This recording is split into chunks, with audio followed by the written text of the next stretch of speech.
I'm Mai Salazar, bringing you this week's burning issues and the hottest news here on Newsforce Weekend. Here are today's headlines. DOH reports leptospirosis cases spiked by 42%. DA says 20 pesos price of rice still feasible. DepEd announces opening of classes for school year 2023 to 2024 set on August 29. PBBM disclosed Marcos office confidential intelligence funds rose to 120 million pesos. BIR calls on online sellers adhere to law providing elderly and PWDs 20% discount on purchases. PBBM and VP Sara Duterte formally launched Palarong Pambansa 2023. Fair and balanced news, comprehensive reports that will take you to the heart of the action. This is Newsforce.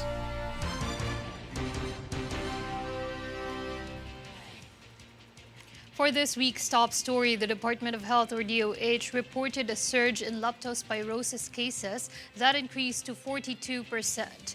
The DOH recorded 182 new cases with a chance to rise due to late reports. The total number of leptospirosis cases has reached 2,079, where authorities are closely monitoring the situation and remind the public to prevent drinking contaminated water and avoid flood waters.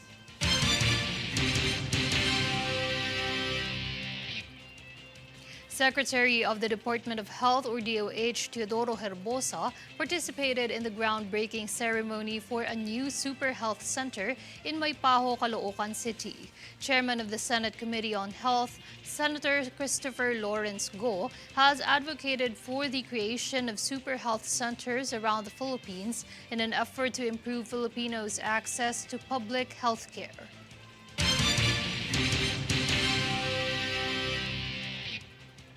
Meantime, the Department of Agriculture addressed the long overdue promise of President Marcos Jr.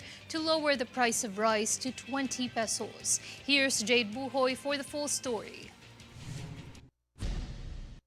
The Department of Agriculture or DA expressed their commitment to fulfill President Ferdinand Marcos Jr.'s promise on lowering the price of rice to 20 pesos amid the rice productivity challenges in the country. Department of Agriculture Undersecretary Mercedita Sombilla stated that the 20 pesos per kilo of rice is still feasible once the country attained a sufficient rice production. Sombilla further stated that the price of rice will later decrease when the country is no longer affected by the price increase in fertilizer, fuel, and impacts of El Niño phenomenon. As part of this, she shared that the administration has been cooperating with the agencies to work towards decreasing the price of rice in the market.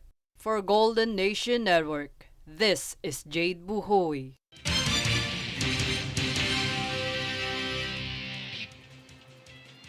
The House of Representatives approved House Bill number 8187, a measure making every national election a regular non-working holiday. The measure hopes to motivate voters to utilize their democratic right to vote during day off from work. Through this, the measure seeks to increase voter turnout in national elections and the coming barangay and SK elections on October 30.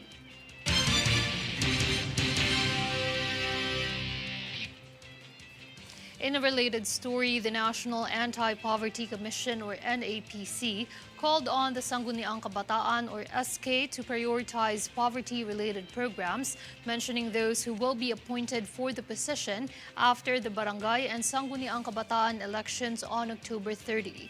NAPC Sectoral Representative for the Youth and Students Sector, Ninian Sumadia, highlighted possible initiatives such as programs focusing on sports, education, mental health, and anti-teen pregnancy programs. Sumadia urged the candidates not to engage in vote buying in the upcoming election and to begin advocating for a transparent political system even when still young.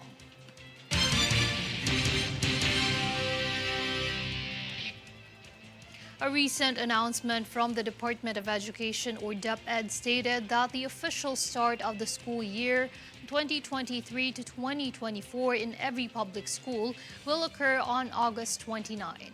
According to the DepEd, in accordance with Republic Act 11480, private schools may choose to begin classes on the first Monday in June this year, but no later than the last school day of August. The DepEd Assistant Secretary for Field Operations, Francis Cesar, Bringas, stated that while data on the precise enrollment numbers for the upcoming school year are still being collected, certain students in specific grade levels have already pre-registered.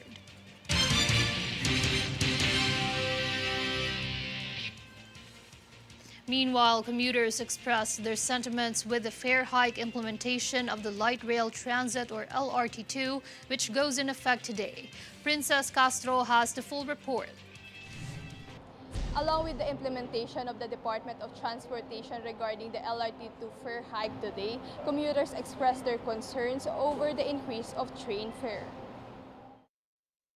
The Department of Transportation recently implemented the fare hike increase for the Light Rail Transit or LRT2 to improve the facilities and services of the train station. Most of the commuters are not aware of the fare adjustment yet sympathize with the hike increase. Okay lang eh. Total lahat naman nagtataasan eh. Kasi bihira na ako sumakay dahil hindi naman ako naluluwas. Bihira. Wala naman. Kasi kung kailangan naman, why not, di ba? Kasi ginagamit naman natin tong LRT line 2, no? Mapapakinabangan din naman natin to.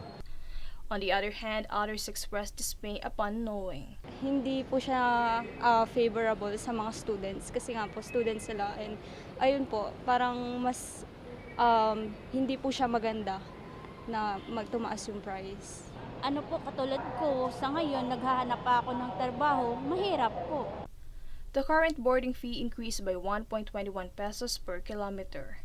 For passengers who uses beep cards, the minimum fare of 12 pesos now costs 14 pesos, while for non-beep card users or the passenger who avails single journey ticket, the minimum fare remains at 15 pesos, while the maximum fare of 30 pesos will now be at 35 pesos.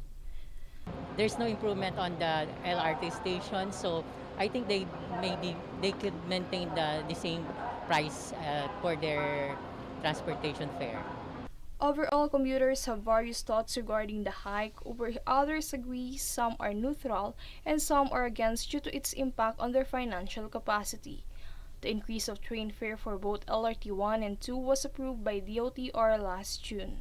It can be recalled that the last fare hike was implemented in 2015.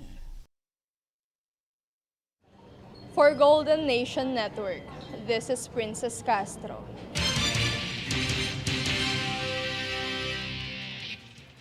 Coming up next on Newsforce Weekend. PBBM urges public to value Filipino language in celebration of Buwan ng Wika.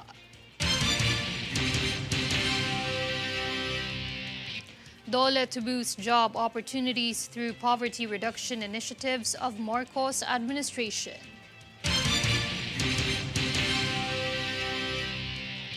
Marina vows to enforce regulations to address safety violations after Rizal motorboat tragedy.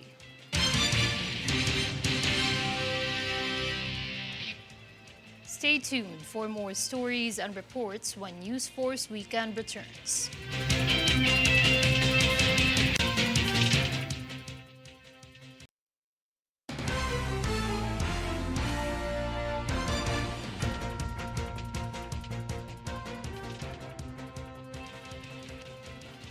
President Ferdinand Marcos Jr. assured that the victims of Typhoon Egay will be provided with housing assistance and support from the government. Daniza Lopez has the full report.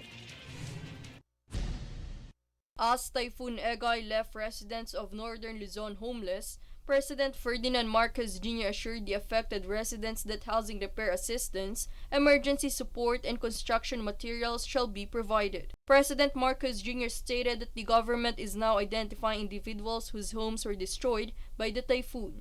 The President explained that the Department of Human Settlements and Urban Development will provide emergency support to residents whose houses were damaged, where the National Housing Authority will collaborate to offer assistance and facilitate the construction of new homes. Currently, EGAI hit victims are in evacuation centers with medical teams to ensure their welfare and safety. President Marcos Jr. is also expediting rehabilitation efforts to enable residents in evacuation centers to return to their houses as soon as possible. For Golden Nation Network, this is Daniza Lopez.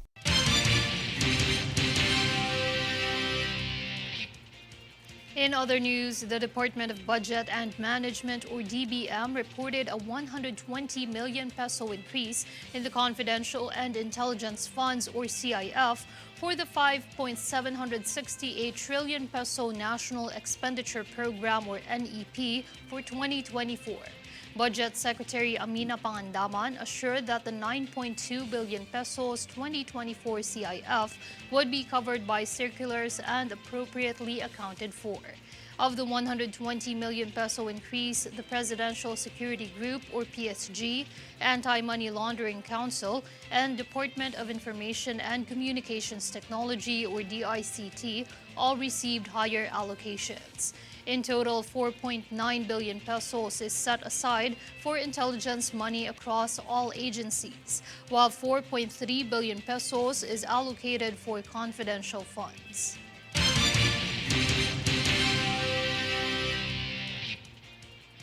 As Buwan ng Wika approaches this month of August, President Ferdinand Marcos Jr. emphasized the importance of using Filipino language to contribute in uniting the nation.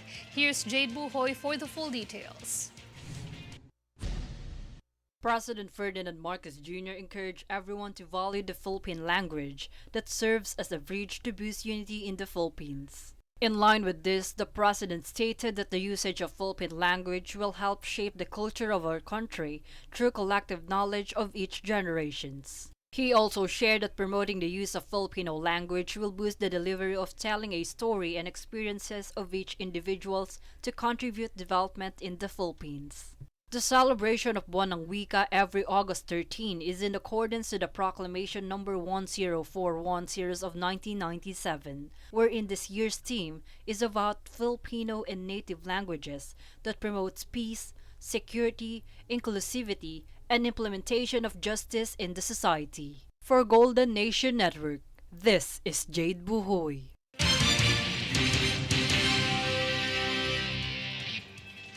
Separately, the Philippine National Police, or PNP, is waiting for Malacanang's formal copy of President Ferdinand Bongbong Marcos Jr.'s declaration accepting the resignations of 18 senior police officers with alleged connections to illegal drugs. The 18 senior PNP officers resigned while the National Police Commission looked into 953 law enforcement officials' alleged involvement in the illegal drug trade. It can be recalled that the submission of courtesy resignation of all colonels and police generals was upon President Marcos Jr.'s directive and a part of the administration's anti-drug initiatives.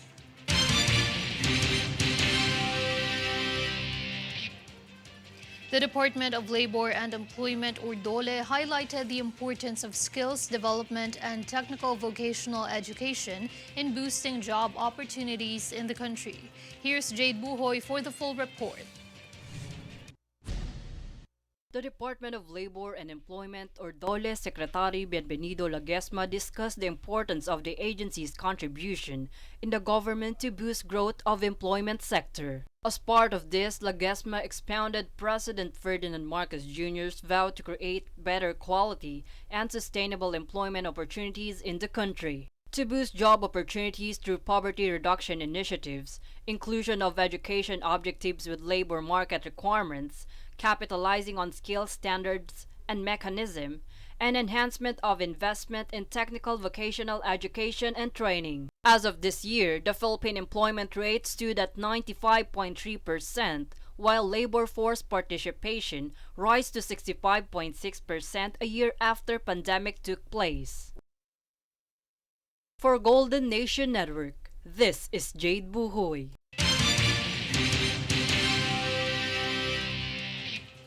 On to another report. The Bureau of Internal Revenue, or BIR, ordered online sellers to offer 20% discounts to senior citizens and people with disabilities or PWDs on their purchases, emphasizing that these required discounts were outlined in Revenue Regulations number 8-2023 that it must be adhered to. This was made in response to complaints that online retailers were disregarding their right to discounts. BIR Commissioner Romeo Lumagi Jr. made it clear that although the seniors and PWD signature is not necessary for online purchases, their identification card number must still be accepted. Failure to offer a discount, offender may face 6 years in prison and a fine between 50,000 pesos and 100,000 pesos.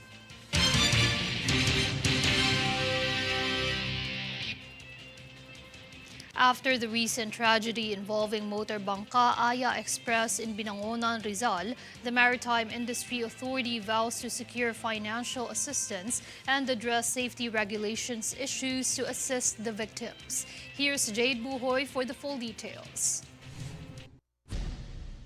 The Maritime Industry Authority or Marina discussed the safety concerns with the Talim Island Passenger Motorboat and Patron Association or TIPMOPA to address the challenges in securing financial assistance for the victims and survivors. Based on the statement of TIPMOPA, the primary issue was on the accountability of the insurance provider of MB Aya Express to indemnify those victims of the incident, since according to them, the insurance provider has not accepted nor assessed any claim or has settled reasonable claims. With this, TIPMOPA has worked on negotiating with the insurer to secure the needed assistance of the affected individuals. From this, Marina assured the public that the government will work on this to secure the safety and well-being of the passengers and crew during maritime operations by addressing safety violations and enforcing regulations. For Golden Nation Network, this is Jade Buhoy.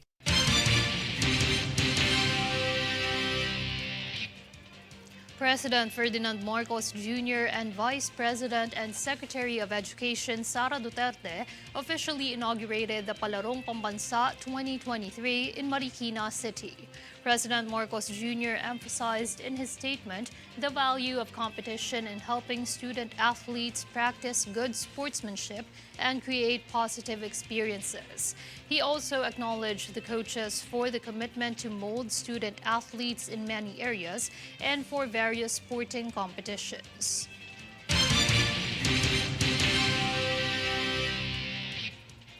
And here's a recap of this week's headlines. Here are today's headlines. DOH reports leptospirosis cases spiked by 42%. DA says 20 pesos price of rice still feasible.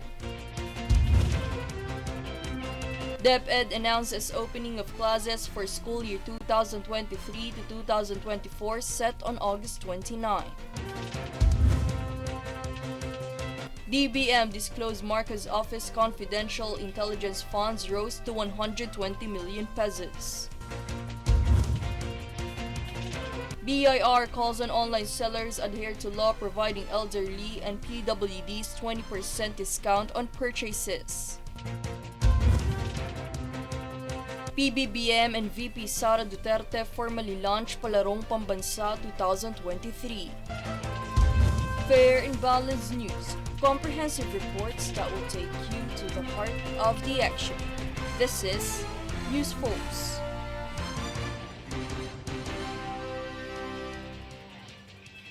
And those were the top stories of the week. Stay updated on the biggest stories. Get updates on our Facebook page, facebook.com/Golden Nation Network. I'm Mai Salazar, and this is Newsforce Weekend.